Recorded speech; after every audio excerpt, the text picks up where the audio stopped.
नमस्कार मित्रांनो, मी आहे श्रीधर आणि जी के जोके या यूट्यूब चॅनलवर तुम्हा सर्वांचं स्वागत करत आहे. मित्रांनो, बांधकाम कामगाराचं जी नवीन नोंदणी आहे, ती मोफत कशा प्रकारे तुम्ही करू शकता, याची ए टू झेड माहिती आजच्या व्हिडिओमध्ये देणार आहे.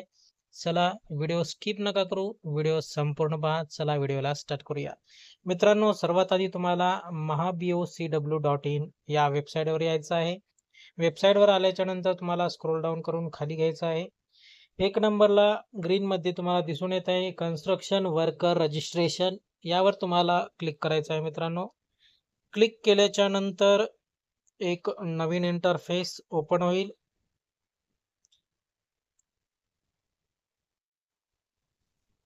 हा इंटरफेस ओपन झाल्याच्या नंतर मित्रांनो, तुम्हाला त्या ठिकाणी आधार नंबर टाकून घ्यायचा आहे. त्यानंतर तुम्हाला जो रजिस्टर मोबाईल करायचा आहे तो मोबाईल नंबर या ठिकाणी टाकून प्रोसीड टू फॉर्म या बटनवर क्लिक करायचं आहे. मित्रांनो, त्यानंतर तुमची जी फॉर्मची प्रक्रिया आहे ती सुरुवात होईल. प्रोसीड फॉर्म केल्याच्या नंतर तुमचा फॉर्म ओपन झाल्याच्या नंतर मित्रांनो, त्या ठिकाणी तुम्हाला फर्स्ट नेम तुमचं टाकून घ्यायचं आहे. तुम्ही पाहू शकता न्यू BOCW रजिस्ट्रेशन या ठिकाणी आलेलं आहे. वैयक्तिक माहितीमध्ये फर्स्ट नेम तुम्हाला टाकून घ्यायचा आहे. मी या ठिकाणी टाकत आहे. त्यानंतर फादर नेम, हजबंड नेम त्या ठिकाणी तुम्हाला टाकून घ्यायचं आहे.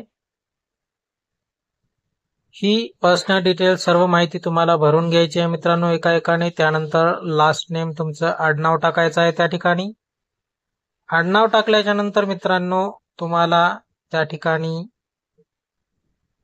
तुमचं जे जेंडर आहे ते जेंडर त्या ठिकाणी टाकायचं आहे. लिंग टाकायचं आहे. पुरुष आहात, मेल आहात, फिमेल आहात, ते टाकून झाल्याच्या नंतर तुमचा आधार नंबर ऑटोमॅटिक त्या ठिकाणी येऊन जाईल.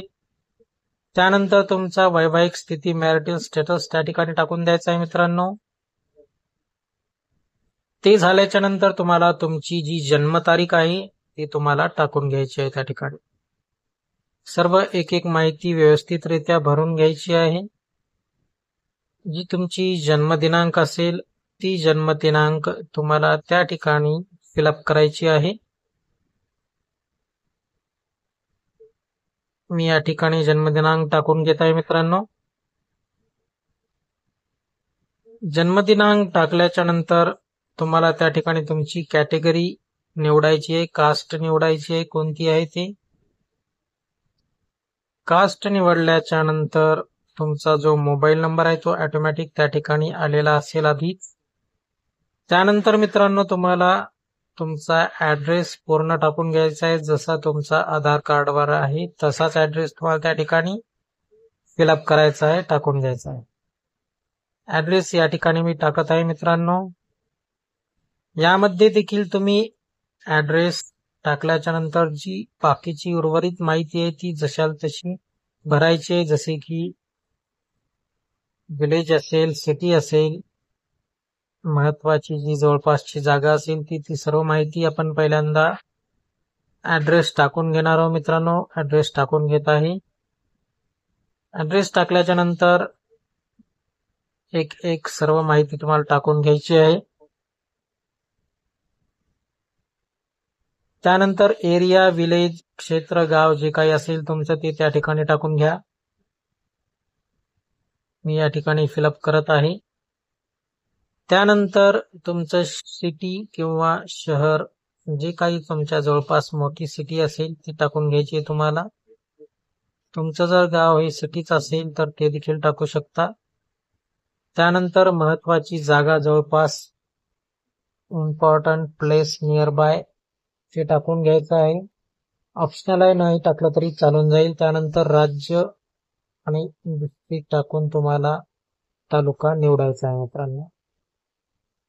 तालुका निवडल्याच्या नंतर तुम्हाला तुमचं पोस्ट ऑफिस आणि पिनकोड त्या ठिकाणी टाकून घ्यायचा आहे.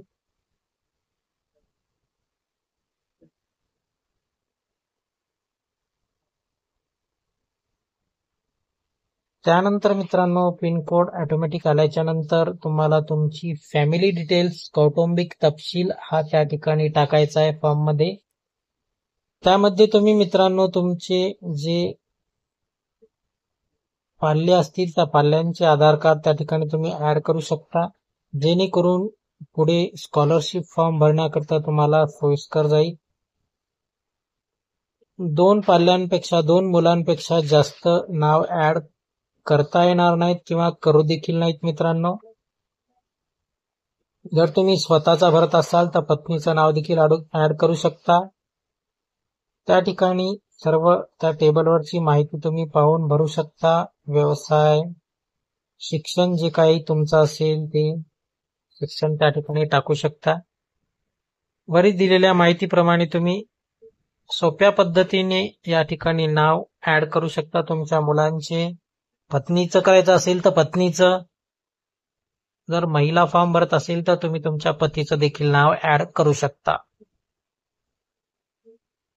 एका एकाने मी नाव ऍड करून घेत आहे मित्रांनो, ज्यामध्ये फर्स्ट नेम असेल, सरनेम असेल, फादर नेम असेल, जन्मदिनांक, त्यानंतर रिलेशन, आधार नंबर, व्यवसाय, ही सर्व माहिती तुम्हाला त्या ठिकाणी टाकून घ्यायची आहे. मी सर्व माहिती देऊन तुम्हाला टाकून घेत आहे मित्रांनो आता स्वतःची. अशा प्रकारे तुम्ही तुमच्या पाल्यांची नावे, मुलांची नावे त्या ठिकाणी ऍड करू शकता. आधार नंबर देखील त्या ठिकाणी तुम्हाला टाकायचा आहे. सरनेम टाकल्याच्या नंतर वडिलाचं नाव किंवा पतीचं नाव त्या ठिकाणी टाकून घ्या तुम्ही.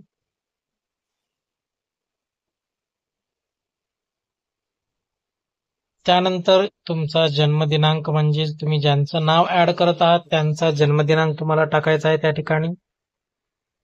त्यानंतर जन्मदिनांक टाकल्याच्या नंतर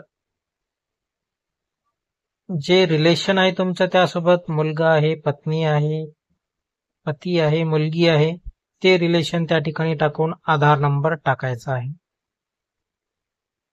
त्यानंतर प्रोफेशन मध्ये शिक्षण, मुलगा असेल मुलगी असेल तर शिक्षण टाकून द्यायचं आहे. पती पत्नीचा ऍड करत असाल तर व्यवसाय, बांधकाम मजूर म्हणून तुम्ही टाकू शकता मित्रांनो.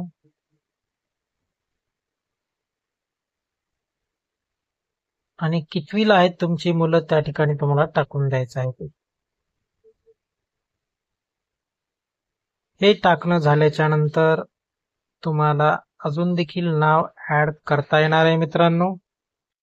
त्यानंतर तुमच्या 90 दिवसाच्या सर्टिफिकेटची माहिती तुम्हाला त्या ठिकाणी टाकायची आहे मित्रांनो.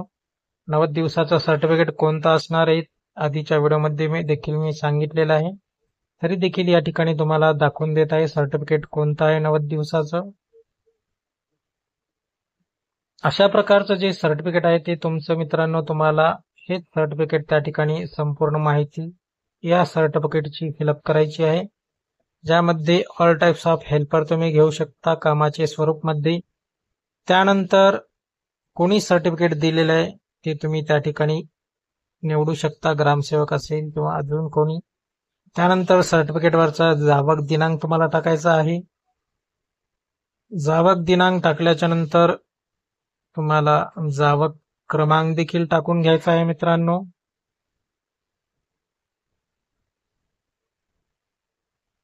जावक क्रमांक टाकल्याच्या नंतर तुम्हाला ग्रामपंचायतीचे नाव, कोण्या ग्रामपंचायतीकडून तुम्ही सर्टिफिकेट घेतलेलं आहे, त्यानंतर ग्रामपंचायतीचा जिल्हा तुम्हाला टाकायचा आहे. त्यानंतर ग्रामपंचायतीचा तालुका देखील टाकून घ्यायचा आहे मित्रांनो. तुम्ही हे सर्टिफिकेट ग्रामपंचायतचं घेऊ शकता, ठेकेदाराचं घेऊ शकता, महानगरपालिकेच्या अधिकाऱ्याचं देखील घेऊ शकता मित्रांनो. मी या ठिकाणी ग्रामपंचायतचं घेतलेलं असल्यामुळे मी ग्रामपंचायतची माहिती टाकत आहे. ग्रामपंचायतीचा तालुका निवडल्याच्या नंतर तुम्हाला नेक्स्ट स्टेप मध्ये मित्रांनो जे पडताळणीसाठी तालुका केंद्र आहे ते तालुका केंद्र तुम्हाला निवडायचं आहे, जेणेकरून तुमचे डॉक्युमेंट्स त्या ठिकाणी व्हेरिफिकेशन होतील. त्यानंतर सपोर्टिंग डॉक्युमेंट मध्ये तुम्हाला 90 दिवसाचं सर्टिफिकेट तसंच आधार कार्ड हे 2 डॉक्युमेंट अपलोड करायचे आहे, ज्याची साईज ही 2 MB असायला पाहिजे. चला आपण 1 नंबरला आधार कार्ड अपलोड करून घेऊया. फाईल जेपीजी, PNG किंवा मग PDF कोणतीही असली तरी चालते मित्रांनो. मी या ठिकाणी JPGच ठेवलेली आहे. या ठिकाणी अपलोड झालेलं आहे आधार कार्ड. त्यानंतर 90 दिवसाचं सर्टिफिकेट मी अपलोड करून घेत आहे. तुम्हाला देखील ते दोन्ही कागदपत्र अपलोड करायची आहेत. अपलोड केल्याच्या नंतर मित्रांनो व्हिजिट डेट साठी तुम्हाला जे निळा बॉक्स दिसत असेल त्यावर क्लिक करायचं आहे. त्यानंतर व्हिजिट डेट तुम्हाला निवडायची आहे. सुविधा केंद्राला ज्या दिवशी तुम्ही भेट देऊ शकता ती डेट तुम्हाला निवडायची आहे. ती डेट निवडल्याच्या नंतर तुम्हाला त्या ठिकाणी ओरिजिनल डॉक्युमेंट घेऊन भेट द्यावी लागणार आहे मित्रांनो. त्यानंतर खालील छोट्या डायलॉग बॉक्सवर क्लिक करून दिलेली सर्व माहिती ही खरी असून खोटी आढळल्यास मी शिक्षेस पात्र राहील यावर तुम्हाला क्लिक करून सेव्ह या बटनवर क्लिक करायचं आहे मित्रांनो. त्यानंतर एक OTP तुमच्या मोबाईलवर पाठवण्यात येईल. तो OTP तुम्हाला त्या ठिकाणी एंटर करायचा आहे आणि व्हॅलिड OTP या बटनवर क्लिक करायचं आहे. OTP यायला थोडा 2 मिनिट लागत आहेत. OTP आल्याच्या नंतर तुम्हाला त्या ठिकाणी तो OTP एंटर करायचा आहे मित्रांनो. एखाद्या वेळी OTP यायला 2-3 मिनिट घेते, त्यामुळे OTP साठी तुम्हाला वेट करावा लागणार आहे. OTP त्या ठिकाणी फिलअप करायचा आहे. त्यानंतर व्हॅलिड OTP या बटनवर क्लिक करायचं आहे. त्यानंतर तुमचा जो फॉर्म आहे तो सबमिट होईल मित्रांनो. ऍप्लिकेशन सेव्ड या ठिकाणी पाहू शकता. एक्नॉलेजमेंट नंबर तुम्हाला त्या ठिकाणी मिळून जाईल. ओके या बटनवर क्लिक करून तुम्ही तुमची अपॉइंटमेंट लेटर हे प्रिंट करून घेऊ शकता. त्यावर प्रिंटवर क्लिक करून अशा प्रकारचं अपॉइंटमेंट लेटर तुम्ही प्रिंट करून जी तुम्ही डेट निवडली होती त्या डेटला तुम्हाला ऑफिसला जाऊन भेट द्यावी लागणार आहे तुमचे डॉक्युमेंट व्हेरिफिकेशनसाठी. तर अशा प्रकारे मित्रांनो तुम्ही बांधकाम कामगाराची नवीन नोंदणी फॉर्म भरू शकता. या ठिकाणी व्हिडिओ थांबत आहे. व्हिडिओ कसा वाटला नक्की कमेंट करून सांगा. जर माहिती आवडली असेल तर कमेंटमध्ये सांगा. प्रश्न असतील तर कमेंटमध्ये विचारा. त्या प्रश्नांची उत्तर देण्याचा नक्की प्रयत्न करा.